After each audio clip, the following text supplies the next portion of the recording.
and queens. This is Aisha Latrice with Scars of Survival magazine. Pain, healing, and endurance. How you doing this evening? I'm doing well. How are you doing? I'm well. I'm well. You look beautiful as ever. Glowing. I can't wait to get into that. So can you share with the audience who you are and where you're from? Yes. So my name is Dani Canada.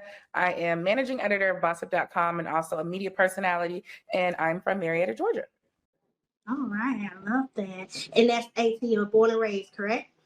So not born, but raised. I was born in Pennsylvania, but I've been here since kindergarten. So this is home for sure. Georgia Peach at its Georgia finest. Peach all the way. Okay. So what interesting, unique story that you'd like to share with us today? An interesting or unique story? Yes, ma'am. Let's see. For me, I guess pertaining to my career, I always had a dream of not just working in media, but being like Oprah. So even as a child, I remember dressing up in elementary school as Oprah. You know, my mom gave me like a little microphone and I had like the hair and I was always just like, I'm Oprah. And so she's always just been like my dream person to meet, to be like, to emulate. So yeah. Okay. So for you, and it's so funny that you say that your dream to emulate Oprah. The next question was, what are some of your dreams and goals besides emulating Oprah? Some of my dreams and goals are to continue working in television. You know, television is my passion. I studied broadcast journalism in college. To one day to meet Oprah would be great. Right place at the right time, correct? Right. I would just love that if that happened one day. And really to kind of just build my own media empire one day like she did. Okay, and we're gonna make it happen. We're gonna Yes. talk that into You know, existence. speak it into existence. That's what we're gonna do. Yes, we gonna. Okay, so how do you respond to any setbacks? Um, Honestly, when it comes to setbacks, I just give myself grace to work through them. They happen to everyone. I remember there was a time when I lost my job. I was laid off for several months. And that was back in like 2012. And so that was a really difficult time for me. And then one thing I would also say would be relying on my friends. I literally had friends who would let me come, stay with them, give me support, you know. So I think really like leaning on your village and leaning into that is definitely key. And okay, so when you say leading on your village, because I'm from an old school where it takes a village to grow. Mm-hmm. So how long or how would you say the stability of a village for you? Say that one more time. How long have I been in a village? Yeah. And Okay. and how your village came about for you being in this? Oh yeah.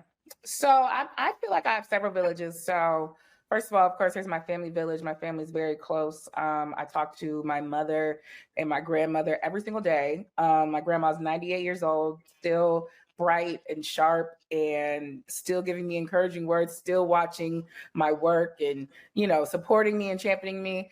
So that's key. Of course, I have my sister, I have my father, they're part of my village too. But then also when it comes to friends, I built up a village in the writing community, but also I built up a village in my friends from college. Those are like my sisters, my girls. We've been friends for such a long time now that I know if there's anything going on, like those are the people that I talk to. Those people I really rely on and I trust their advice. Okay. Well, you've been in this industry for over a decade. What kind of advice would you give somebody that wants to be a blogger or be in a magazine?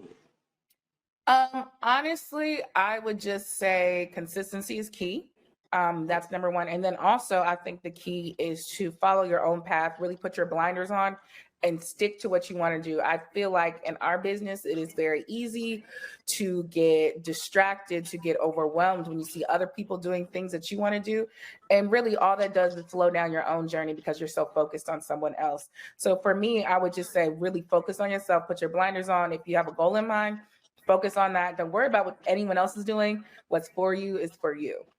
And how would you put in a space or the contempt of you writing or blogging for nowadays? What kind of creative Say that one more space time. would you use? What kind of creative space would you be in to do your blogging or your writing? For me, I think it's just about staying engrossed in what's happening for me. That keeps me in my creative space. So, I am attached to this cell phone all the time because it just helps me do my job better, helps me stay on top of like what's going on in the world and what's happening in the news. And so for me, my creative space is, especially after COVID, is being at home, Yeah. mostly in silence. Girl, I love it. I love working remote. I will say that. Being mostly in silence, but also having like the TV on to the news so I can at least see what's happening. And really just having like my solitude so I can really focus. Okay, that's much like. So you don't use any candles when you on the phone or anything Well, to relax? I have a big candle collection. You can't see it off camera. I love a candle. I do. Honestly, I have not been lighting my candles like I should because I feel like they give you that nice Zen feeling. They help calm you down. You have that nice like aroma like in your house. But yeah, candles are great. Highly recommend. Definitely have a big collection of those. Good, me too. That's another part of me doing like interviews. Have my candle lit, Mhm. music, soft tone Yes. to like get Or the the vibe wine. going. Yes, yes, yes, yes. So with that is my what or who is your big inspiration? I know you mentioned Oprah earlier. Who Mhm. else? Let's see. I mean, of course, yes, Oprah is number one. Also, who's an inspiration for me is my mother. My mom worked in media as well. I Okay. think she gave me my first look into the business. She used to work in production, doing camera work. And I kind of feel like she instilled that in me and passed it on to me. And so she inspires me because she gets it. She gets this business. She understands what I'm doing. I feel like a lot of times when you work in media, people are like, "Do you have a real job?" She knows I have a real job and she loves it. So I would definitely say my mom. Okay. Besides your mom, anybody else for inspiration, or it was just that her as a backbone for you? Definitely her as the backbone. Another big inspiration is definitely Tamron Hall. I love Tamron Hall's work. I remember watching her initially when she was on the Today Show before she went over and got her own television show. I had a chance to meet her, and she is just so kind and so sweet. And I love that she really humanizes her subjects. Everyone who goes to talk with her is just candid and they're comfortable. And I think that's a really great skill. So I would definitely say Tamron Hall as well. Okay. Can you explain how you would encourage your community on the film, the blogging, writing? Sure. How I would encourage them Mhm. is just to remind them to just stick to it. I know our business is especially tough. It can be very competitive. But I honestly feel like the ones who see the most success are the ones who keep at it.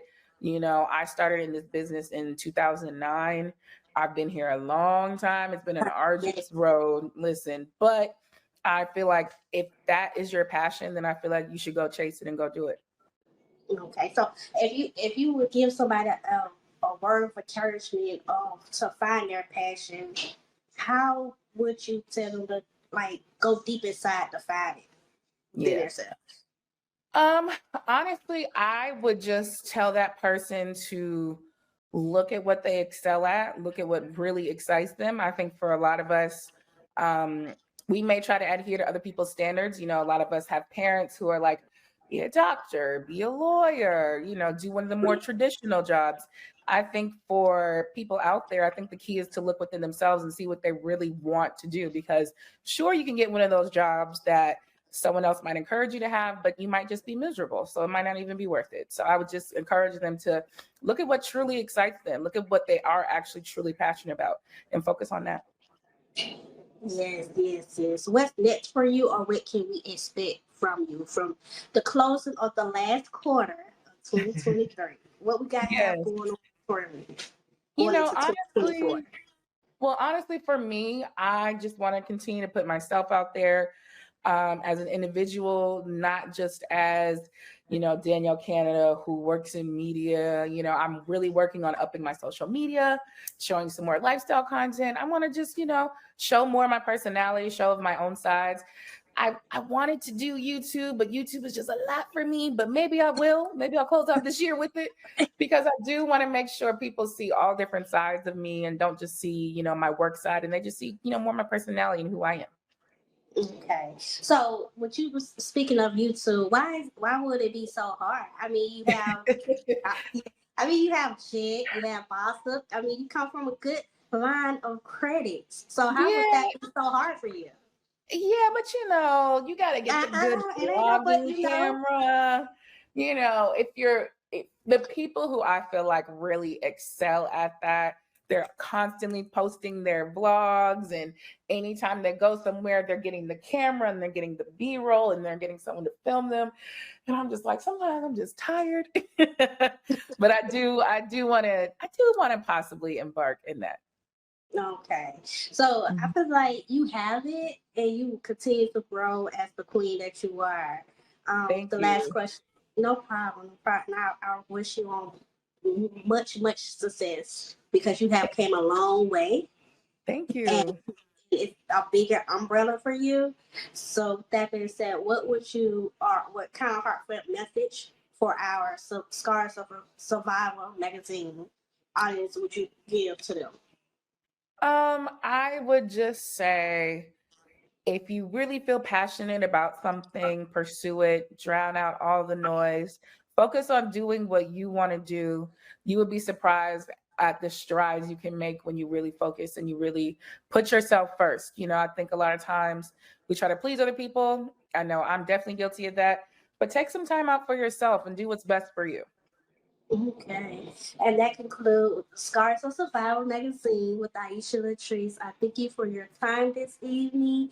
And anything else would you like to put on the table for this last quarter? What you need a little sneak peek or something? I know us as magazines, bloggers, podcasters, you have something that you quite put a niche to it. And I'm going to give a little teaser for something. I mean, I'm definitely going to be doing some more hosting coming up. Definitely in November, actually, definitely in October too. So I have some more hosting gigs coming up. So make sure you look out for that. You can follow me at I am Dani Canada if you want to see more. All right. Thank you and have a great evening, beautiful. Thank you. Thank you so much. I really enjoyed it. All right.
But I wanted to run something by you, right?